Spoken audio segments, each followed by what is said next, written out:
When it comes to the D170 engines failing, people love to reach out to me and tell me about the issues with their car. But for this particular occasion, what if I told you that my biggest hater in the whole wide world got his D170 fixed with aftermarket parts, and Dodge did not void his warranty? So let's have a discussion about this, because all the rest of us D170 owners now allowed to install aftermarket parts on our cars? Or will everyone else get their warranties voided? Let's find out.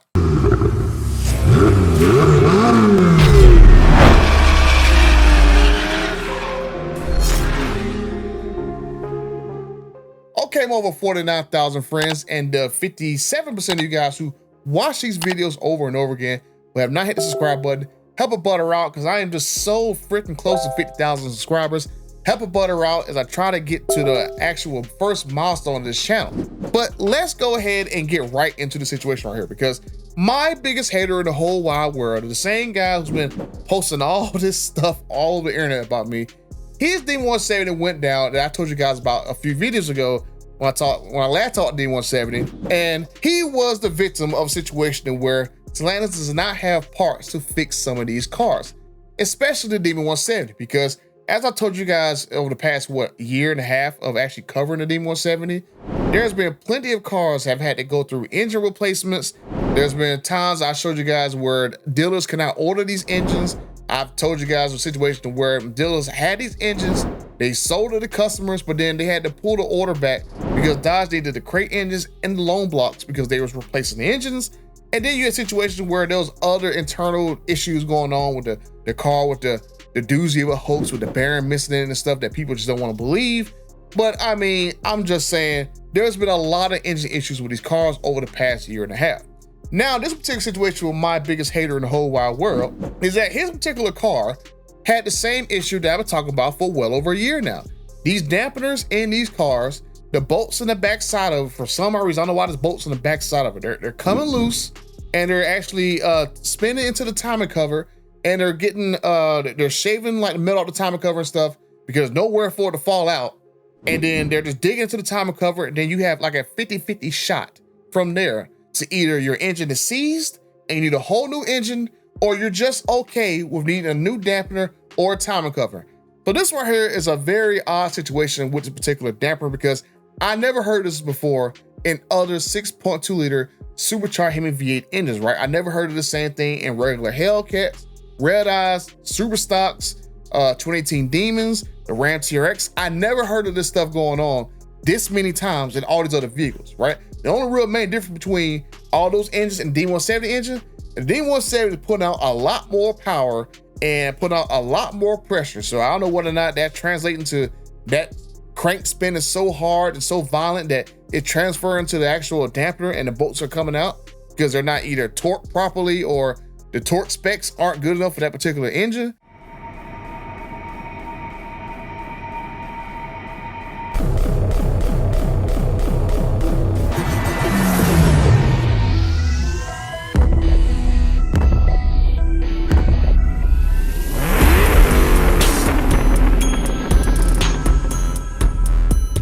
Three-liter supercharger. This is the same supercharger that we used on the Elephant. Right. So a lot of work was done here for the intake. What we found was when we did this and we were able to take some more timing because of E85, our cylinder pressures went up to 2,500 PSI. That is a massive amount of cylinder pressure. It's actually 25% higher than we had on the original Demon on race gas. So all of the stories you heard about us blowing up engines, people thought it was marketing. No, it's true. We were literally grenading these engines. A dyno cell caught on fire. We were blowing them up so bad. So this engine is completely new now. So new supercharger, new throttle body.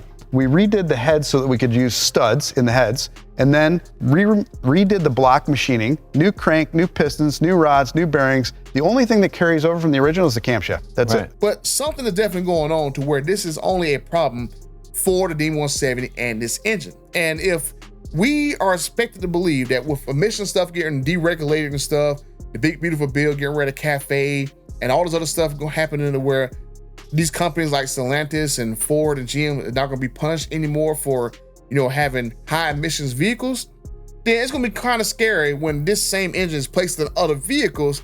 Like, I would love to see the D170 engine inside of like a TRX, for example, or that new Dodge Charger Daytona, or not gonna be a Daytona, but the new Dodge Charger, they made a CUDA version, right? Especially if they did that. I would love to see the engine in there, but I'm going like I don't know if I want to see it in there if they're not be able to fix this one situation with this dampener, because this seems to be something that's affecting just this one version of the engine. So this is why I keep talking about this particular situation with this car. Well, not really the car, but let's just say the engine itself. Because like I said, I am a D170 owner myself. Every time I start my car and I go for a drive, I always had that thought in the back of my head going like, damn, is this gonna be the last time I'm gonna be able to drive my car with this particular engine in there? Because I have no idea when these bolts are gonna back out, right? And that's a legit concern that a lot of D170 owners have, because I've talked to, well, let's just say I talk to dozens of owners in the background, and they always ask me over and over again, hey, is there any news about the dampener? Any news about the dampener? Any news about, which number cars are the ones that are affecting the stuff? And it's just a wide spectrum of cars, a wide spectrum of numbers. Like, I can't necessarily give you hey, VIN numbers 1 through 45, those are the ones that are like the most susceptible to have a broken engine, whatever, right? I can't necessarily do that. So that's why I keep raising this issue about this situation, because this is something that affects everybody. And this particular person, his car went down at 4,500 miles. I myself got around 4,300 miles on my D170. Everyone and their mama knows there is countless people who had the D170s who still have delivery miles on their cars. So the next person who's gonna jump to their D170, they got a lot of miles to go through in order to get to about 4,500 to where this one car failed. And I've seen it to where I cover the stories. There's been a situation where this dampener has broken down all the way from 92 miles to now all to 4,500 miles. That's a lot of miles for your car to break in to make sure that you're out of the danger zone of this dampener failing. And that is something that's like, like, what is going on here? So I asked Dodge that question, and I sent them a text message. I sent a text message around July 4th. So we'll say around the weekend of 4th of July. I asked them, hey, look, can owners go to the dealership and go and get the actual dampers taken off by the dealer, get it checked out and stuff, and if anything, get the bolts Loctited until you guys can come back with an alternative to the dampener? Because my biggest hater, he put in there that, yeah, Dodge is doing the actual testing and researching for a new dampener to replace this current one. And I confirmed with Dodge through text messages that, yeah, this new version of it is going through engineering right now. So and that's my last word I got from Dodge about a month ago, that they're waiting to get back for engineering what they're going to do going forward. So this particular situation with my dear hater, my oh so dear friend of mine, he made a post that someone sent me yesterday saying that Dodge allowed him to use a dampener from a aftermarket company to put on his D170 and allow him to keep his warranty. So I'm going like, if that is the case, then why other people's cars that I know about who have other external bolt-ons like this, their warranties get voided, but this particular car does not get voided? So that's something I want to talk to Dodge in the background about, because let's just say I know of a car that, let's just say, has external bolt-ons quite similar to what this car has from the aftermarket, and they voided that person's warranty.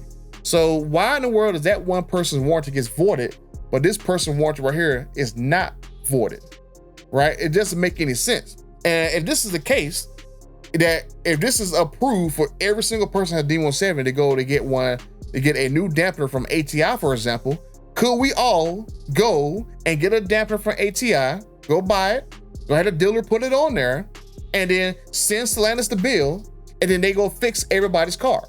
Because like I said, this is an issue that affects every single D170 owner, because you have no idea when the next time you turn that car on, is that damper gonna, the bolts in the back of that damper they're gonna seize up, pull out, the bolts come out, gonna tear into your timing cover, and that might be a 50-50 shot to whether or not you need another engine, or you need another timing cover and another damper. So this is something I definitely want to have a conversation with Dodge about, and I'm going to see Dodge in person this weekend. So I'm going to ask them directly about the situation, and I will let them know going forward if there is things that we want to put on our cars. If we get permission from them to go put it on there, can we get it done and not void our warranty? So this is just something that I'm definitely very curious about. But like I just said, I'm going to actually go to the event this weekend for Roadster Nights, and I'm taking some very influential people with me the three amigos, we're going to Roadkill Nights this weekend together. And I happen to have some media passes for a couple of us to go and actually interview a few key people within Stellantis. And that's going to be very, very interesting with the questions. I'll make another video about that because I want you guys to give me some questions to ask them about stuff going forward. But as a D170 owner, like I said, I am in the same boat the rest of these guys. I mean, I know you guys don't like when I talk about D170, but as an owner, I'm in the same boat. I literally drive my car every single time I do. I look for smoke to come out of my hood. I look for metal shavings on my supercharger lid or all my engine bay and stuff because I'm worried that the next time I turn my car on, it might be the last time I drive my car for the foreseeable future because there's no replacement engines and there's no replacement dampers. So I'm just saying that I would love to see a situation where I'm going to go and ask them, hey, look, can we go get an ATI damper? As long as it's the same as the OEM size, can I go take it to the Dodge dealership and they go put it on? I send you guys a check for it because one way or another, Dodge is going to have to replace everyone's dampeners in everyone's cars, right? There is too much stuff out there about people's engines blowing that they got to replace everyone's dampener either sooner rather than later. It's going to have to happen. So it's either, hey, why don't you just let everybody go and buy a damper from ATI, take it to the dealer, send you the check, which would be probably a lot more cheaper than you guys having to go and write up all this warranty replacement stuff, all this customer satisfaction stuff, and put all this stuff out that everybody got to go come and bring in your cars in or whatever. Just allow everybody to, hey, look, get a special little exception to go and place their dampers. We send you a check for it. And then me, myself personally, I mean, I would love to have an actual extended warranty, but that's just me. And the funny part is that the same thing that I'll let you read this post from my dear hater. The same thing that I've been telling you guys that I want Dodge to do, they literally did for him, right? So that's the funny part. They literally took his engine, looked over it from top to bottom, cylinder pressures and all that stuff. They looked over his bolts, made sure everything tightened down, put his engine back together, and he's good to go.